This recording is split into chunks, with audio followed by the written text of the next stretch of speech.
Good morning. If you have your Bibles, please open up to Romans chapter 4.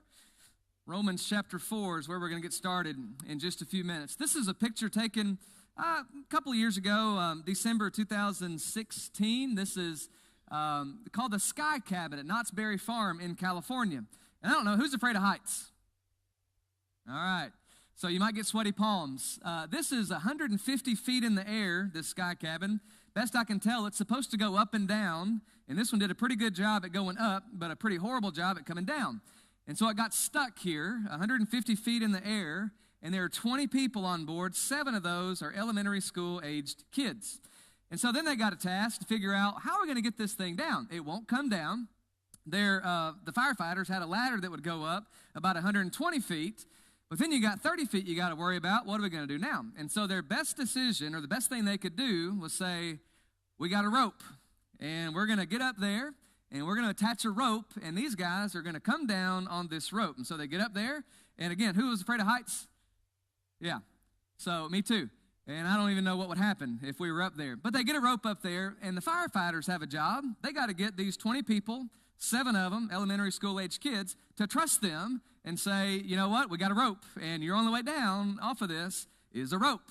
Those kids have responsibility to say, okay, I hear you, and I trust you, and I'm going to follow your directions. There's only one way down, and it's this rope. You want to get from where you are to where you're trying to go, which is the ground.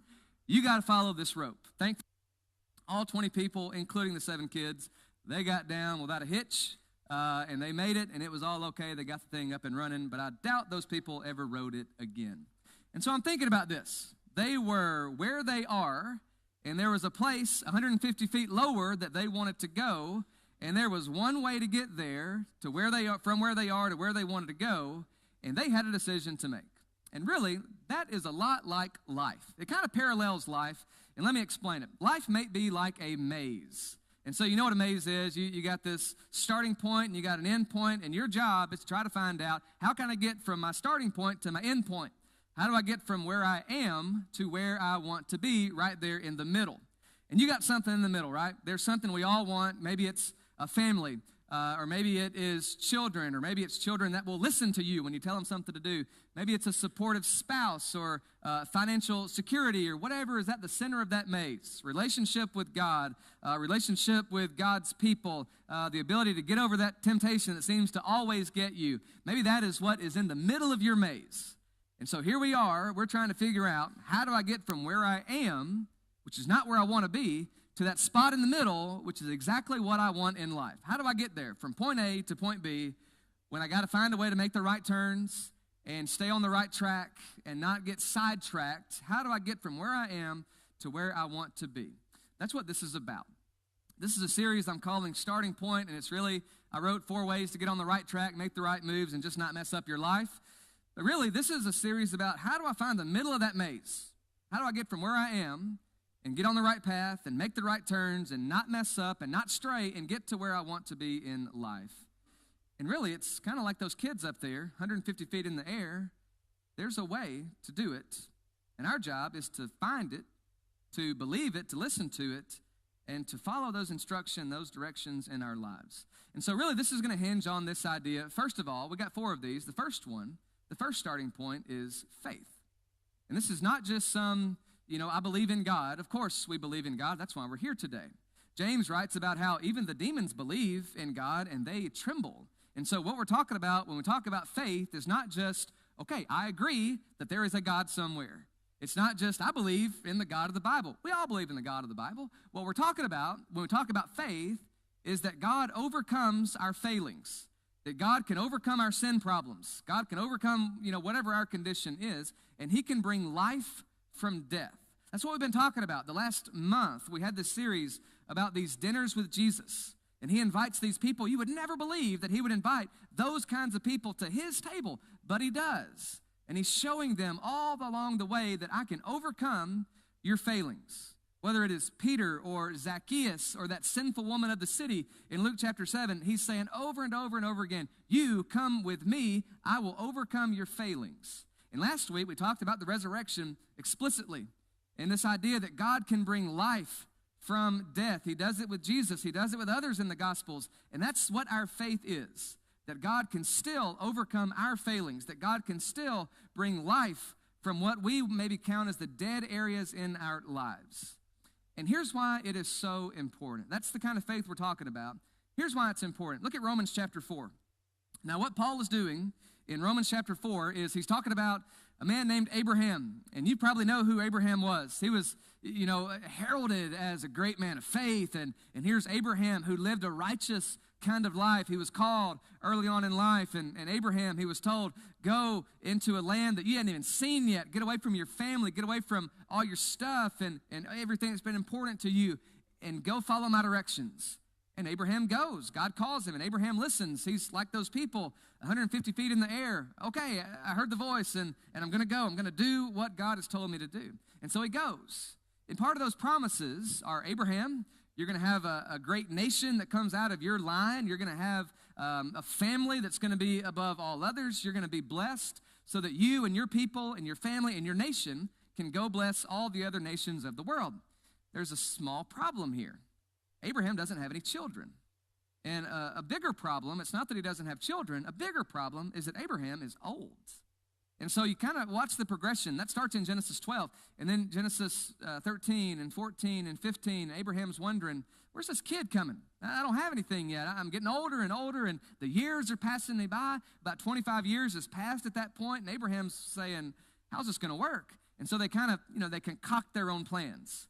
Well, here's Hagar. She's a servant in our house. You can have a child with her. And so they do. That child's name is Ishmael. That's not the son that God promised. And you progress on, Genesis 15, 16, 17, and finally we're getting to the point where Abraham is saying, I'm almost 100 years old. And poor Sarah, my wife over here, she's 90. And so when are we going to have a child? This promise of God, I don't understand what's happening here, but I trust God. I believe God. And finally, a few chapters later, they're given a child. She conceives in her old age. And Abraham, he literally says, I thought my body was dead. I thought I was past this time when I could even have a child. And I thought, poor Sarah over here, she's got to be past that time too. But here we are, Abraham, and you got a kid on the way.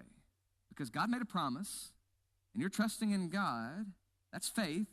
Believing that he can overcome your failings, and there were plenty of them. Believing he can bring life from death, and here it is in the form of Isaac. Here's what Paul writes about it. Romans chapter 4, look at verse 19. He did not weaken in faith when he considered his own body, which was as good as dead. And you're reading that right. Abraham looks at himself and says, I'm as good as dead. There's no way this is going to happen, right? But he didn't waver in faith, didn't weaken his faith since he was about 100 years old. And he considered the barrenness of Sarah's womb. No unbelief made him waver concerning the promise of God, but he grew strong in his faith, and he gave glory to God, fully convinced that God was able to do what he had promised. That's the faith we're talking about. Faith that looks at God and says, I know that you made these promises, and I know that you told us these things, and it's faith that says, I'm trusting in you. It's not just that Abraham says, you know what, I believe in a God, and I guess God may do some good things. That's not the faith we're talking about. It's faith that says, look, I believe in God. I believe that God has made these promises. I trust in him to overcome where I'm weak, and I trust in him to bring life from dead areas in my life. And so he's going to help me get from my starting point over here to the middle of the maze. He's going to help me get to where I need to be. And so Romans 4, what you see about faith, and it's so important, is that it puts this trust in God. No matter what the conditions might be, this faith is important because it promises, it shows the world, it promises ourselves that God is real, that God is active, that God cares about us, that he's great, that he's strong, that he's powerful, that he's wise, that he knows best. That's what Abraham believes. God said it, I believe it, and I'm going to take action on it. That's the life of Abraham. All right, flip back a chapter here, Romans chapter 3. Here's a second reason that I'm going to say faith is so important. In Romans 3, it's not a discussion of Abraham. Abraham's kind of the example to what Paul teaches in Romans chapter 3. But what you got here in Romans 3 is a group of people who are saying, we are right with God because of what we have done. You got people who are saying, we are in a good standing with God. We got good relationship with God because we are children of Abraham, and because these prophets in the Old Testament, They were our prophets, and those promises in the Old Testament, they were made to people like us, and so he's our God. Those are our promises. Those were our prophets, and so we are right. We have done the rituals. We've kept the laws. We have dotted the I's, and we have crossed the T's, and all the boxes, as far as we know, they have been checked. And so you got people who are saying, we are better Christians than you are, because we are in a better standing with God because our I's are dotted, T's are crossed, the boxes are checked. And Paul is saying, you are foolish, because there is none righteous, no, not one. Everybody sins. Everybody falls short of the glory of God. And so he says, if you are resting in yourselves and you are boasting in what you have done and how good you are and how much God needs you, Paul says, you have missed the boat. And so he says in verse 27, so what becomes of our boasting? It's excluded. By what kind of law? Law of works? No, but by a law of faith. For we hold that one is justified by faith apart from the works of the law. What Paul is saying is to these people who are living by the law of Moses, this is not saying we don't have to do anything. He's saying you don't have to do those things. And the fact that you did all those things and you're boasting that you've kept all those laws and the 613 laws in the Old Testament, you marked them off and you got them all right, that's great and all, but that's not why you have a good standing with God. Faith is important because it looks at us and it says, you know what, it's not about me. It's not about how good I've been or how good I can be or how good I'm going to be. Faith says, I'm focusing on God, not me. Faith says, I'm trusting in God to be the one who's righteous, and I'm trusting in him to make me righteous and lead me from this starting point to the middle of the maze. Trusting in God, taking the focus off of me, putting it on God, and I'm trusting him to work with us. And I'm trusting him to lead us along this path. And we're trusting him by faith. By trusting him, we're allowing him to show us the way that he wants us to go, to get us to where we need to be. And here's what it looks like. Let's go to that passage that Mark read for us a few minutes ago in 2 Corinthians. I want you to go look at 2 Corinthians 4 and 2 Corinthians 5. And we're not going to, take the time to read through all this. Mark did a pretty good job there. But did you see how difficult the life was that these guys are living? And if you just you pick up on some of the struggles that they've got, like in 2 Corinthians 4, verse 8, we're afflicted in every way. And hey, let's don't dress this up, by the way. This is real stuff. And it's easy for us to kind of color it in and say, oh, it wasn't that bad. God made everything okay. God comforted them. God led them in the right direction. And so they really didn't suffer that much. That's not what's happening here. Paul says we are afflicted in every way. And when he says every way, he means every way. This guy's living a difficult life. It's hard. There are times when he ain't got any friends or food or anything to drink, and he's shipwrecked, and he keeps going. But we're not crushed. We are perplexed, trying to figure out what in the world's going on here, but we're not driven to despair. We're persecuted, but we're not forsaken. We're struck down, but we're not destroyed. We're always carrying in the body the death of Jesus so that the life of Jesus may be manifested in our bodies. All right, skip down here. Verse 16, so we don't lose heart, though our outer self is wasting away. He's not, making this stuff up. We're wasting away. He hadn't had food in a long time, and so he's getting a lot skinnier. He hadn't had anything to drink in a long time, so he's got the headaches. Put yourself in his place. This is tough. We're wasting away here. We're being destroyed. They're trying to kill us. They're beating us all the time. They're killing our friends. This is tough stuff. Our outer self is wasting away, but our inner self is being renewed day by day. How? He tells you. For this light, momentary affliction is preparing us for an eternal weight of glory beyond all comparison. Now, he can't see it. What he can see are the marks on his body from the whippings. That's what he sees. And what he sees is this empty room, no furniture. He's got nothing. And these empty dishes that they don't have any food on them. His empty water, jar over here that doesn't have any water. It's dry because he can't drink anything, can't eat anything. He's got beatings all over his body. That's what he sees. But that's not what he focuses on. His focus is on what's coming. This eternal weight of glory beyond all comparison. He says, we don't look to the things that are seen, but to the things that are unseen. For the things that are seen, they are transient things. The things that are unseen are eternal. We didn't read this part, but keep going into chapter 5. We know that if the tent that is our earthly home is destroyed, then we've got this building from God, a house not made with hands, eternal in the heavens. For in this tent, and the tent's his body, in this tent we groan, longing to put on our heavenly dwelling, if indeed by putting it on we may be found, or may not be found naked, for while we are still in this tent, we groan, and we're burdened. Not that we would be unclothed, but that we would be further clothed, so that what is mortal may be swallowed up by life. He who has prepared us for this very thing is God, who's given us the Spirit as a guarantee. And so Paul says, we're always of good courage. We know that while we are at home in the body, we're away from the Lord, and we walk by faith, not by sight. Yes, we are of good courage, and we would rather be away from the body and at home with the Lord. Paul says, look, it is tough right now. I don't have any food. I don't have anything to eat. I don't have anything to drink. I got people searching for me to kill me. I got lash marks on my back where people have beaten me. I got shipwreck scars where I've been shipwrecked several times. I'm beaten down, but I'm not destroyed. I'm perplexed.